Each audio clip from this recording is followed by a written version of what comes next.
pag-usapan natin yung vitamin supplementation for children. Ano ba dapat yung mga vitamins na binibigay natin? Kanina napag-usapan natin sa mga cases immune disorder, no? So the best for the children is to boost their immune system. As early as pagkapanganak. Pagkapanganak. That's why the mother is taking prenatal supplements, no? Pre and post, no? So what we usually give them is basically vitamin A really to zinc.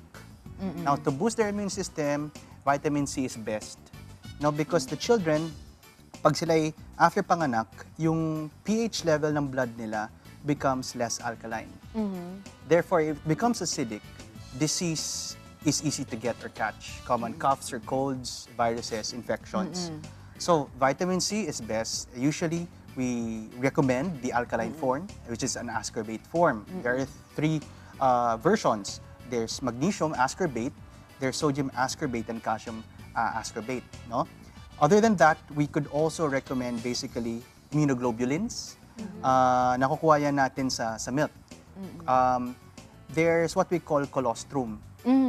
Bovine colostrum is very, very good. When you absorb that, the children basically have a supply of IGs. So meron ng ganun? Meron rin tayong supplements na That's powder, meron tayong liquid, meron rin tayong tablets, capsule. Kasi dati nung when I gave birth hindi pinayagan ng hospital o ng doctor ko na bigyan ng any other drink yung baby ko unless bumaba ako doon magbigay ng colostrum ko.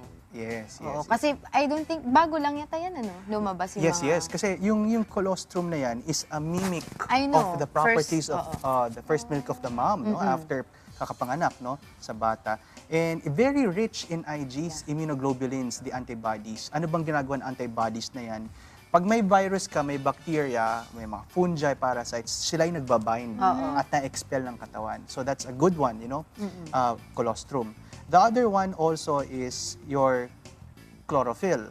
Chlorophyll can be taken from eating a rainbow every day. Vegetables po, yung mga fruits, mga ganyan. Spinach is high. That's why Popeye is very strong, di ba? Pero totoo yun. In fact, chlorophyll comes in liquid form. Liquid form, and then meron tayong powder, meron rin tayong tablet form. To go back to the minerals, the most important for viruses and bacteria, instead of taking antivirals na synthetics or antibiotics, what we call selenium and zinc. Children can actually take that already at lower doses, probably half the dose of adults, no? So this will help battle actually the disease. Another supplementation is also what we call colloidal silver. So I'm sure you know that because the nanoparticles in colloidal silver has a property na panglaban sa virus, panglaban rin po sa bacteria. And how do you give it to a kid? Well, kung siya is sugat, pwede mo spray. No?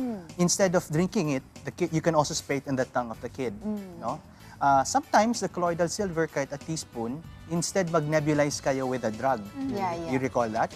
You can use that. Pwede. Kasi pag nag-nebulize ka ng mga, ang tawag yun sa mga gamot na yun, nagkakos ng palpitation Karamihan, those are steroids. Right? That's why may cause ng palpitation. Yes. Sometimes they cause enlargement of the heart and toxicity to the liver. But the good thing about it is from nebulizing, the point of entry, the nanoparticles start already, inihilom niya na. Dito yung filtration all the way from the nose, all the way to the esophagus, all the way to the lungs and the gut.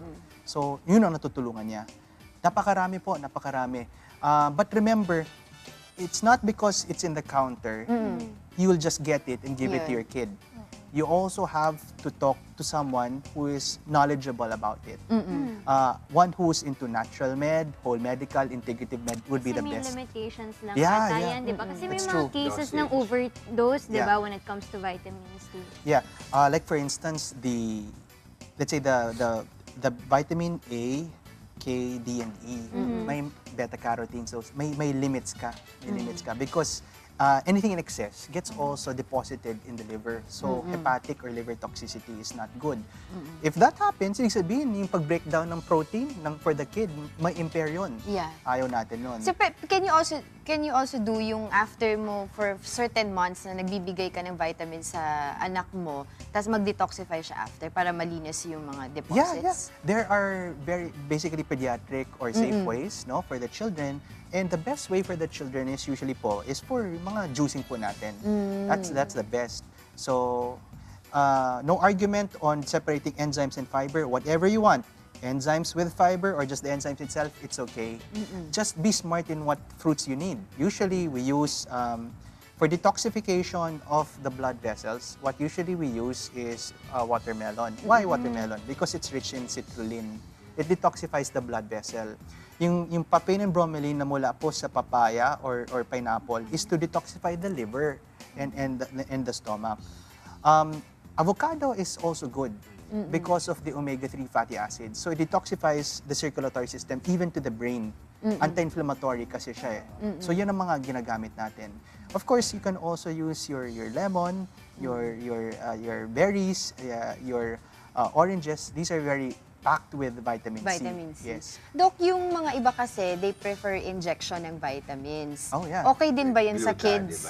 diba? Hindi, yung kids naman. Yung kids. Yung kids. Okay lang sa kids na mag-inject because it Yes. goes directly daw. Well, That's better. Well, that is the right and the option of the patient or the parent if they want the kid to receive an intravenous or intramuscular shot. Usually hindi dito eh, dito sa puwet, no? Or intravenous. So, nasa inyo yun.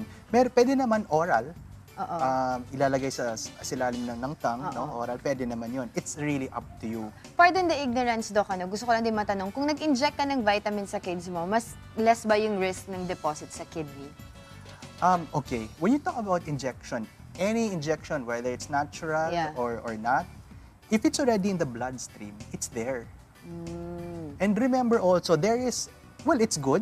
It's there, it can be absorbed. But remember this, it can be recognized by the body either as a friend or as a foe. Therefore, yung cap cells mo, the white blood cells, can either attack it, those things. So there is a risk also for that one. So that's why I will always recommend something which is not painful, but sure, something that you consume orally po. That would be best. Case to case na lang po, siguro kapag may problema na talagang may degenerative disease ang bata, katulad ng mga cancer, na talagang baba ng immune system, na maganda po dyan, siguro talaga intravenous. Inject right away. Oo, intravenous po. Into the blood right away. Oo, kasi ang dextrose po, doon po dinalagay ang vitamina natin sa saline solution. Doc, may So, question yun. din ako. Opo. Kasi may nabasa lang ako isang study sa US na sabi na, although you recommend na talagang bata pa lang, binibigyan na ng vitamins and supplements yung mga children nga. Pero sabi kasi sa US, when your child is healthy, parang there is no need naman talaga to give them, although you recommend. Pero kapag daw may napapansin kang iba or parang kakulangan dun sa anak mo, that's when you give them supplements. So paano mo malalaman Okay, that's if very that good. if your child needs it? Oo. Alam mo, mapalad tayo ngayon in our generation kasi nasusukat na natin ang deficiencies. We have technologies. May blood works tayo to determine the levels of vitamin A all the way to mineral zinc. Blood works yun. Meron na naman tayo na non-invasive procedure na 1 minute. Ang tawag dyan ay resonance test. The resonance test basically measures also the trace element, vitamin A to mineral zinc. If you are below at par or below or above par or at par in terms of the vitamin levels po. And that's what we can do. Now, remember, we are in a society that continues to grow, no? And industrialization is there everywhere, sulok. So consumption, yung environmental stressors, yung factors, yung pollution will always be there. And therefore, we really need to supplement. Because like for instance, vitamin C, guys, we people don't create our own vitamin C. Yeah. And we will deplete that supply. We are not like bears na kung anong whatever they eat, etc. They have their own supply. They produce that po. So at least we really need to get that vitamin C to help repair the lesions, especially for those mga bata na karaniwan ay may sakit sa nasal tissues or sa lungs, no? Kailangan natin hilumin nun. We have to give them a good supply of vitamin C. So yun, Mons, we have to find out where they are. Or if you know that you live in an area po na polluted, that's when we start supplementing. Huwag tayo mag-supplement na may sakit na. Prevention is always better po. Then cure. And tanong ko lang din, total nabanggit niyo na rin yung vitamin C. Kasi dalawang klase yung ibang doctor, they like ascorbic acid, the other one is sodium ascorbate. Ascorbate and ascorbate. Ang alam ko, pag natural doctors like you talagang gusto sodium ascorbate eh. Anong difference nila? Well, in terms of their chemical makeup, first is their vitamin C. The ascorbic acid, ang pH niya, is really acid. Then the one is alkaline, which is better, and it doesn't contribute to the acidity, especially of the gut or the stomach, kapag yun ininom ninyo. At remember, when you take a vitamin C, 500 milligrams is not enough. You can check the records of Linus Pauling, who's a Nobel Prize for Medicine, na mayroon ka talagang therapeutic levels. Mahirap gumawa ng ma-achieving therapeutic levels kung ascorbic acid. Kasi ikaw magkaka-diarrhea. Oo. So the best is, siguro, not to irritate your gut or your system, you take your alkaline. And in alkaline forms, for us, we can take 3,000 milligrams, 5,000, all the way to 10, without really encountering any ulcerations, any irritations, or going to the bathroom. So, yun. Yun ang difference niya, ma'am. Thank you so much, Doc Paolo. Ang dami natin natutunan no, sa mga supplements and vitamins for children. And I guess siguro key dyan, bigyan na lang din natin ng masustansyang pagkain. Agree ako dyan. Agree ako dyan. Yes, Yeah. natural. Balance diet That's is true. basic. But Doc, before tayo mag-go on sa next topic natin, saan kanila pwedeng ma-contact just in case they want to know more about yung natural way of medication? Well, my clinic is just behind you guys. It's in West Avenue. Saan po? This door or that door? Any door? No, it's number 59, West Avenue, Health is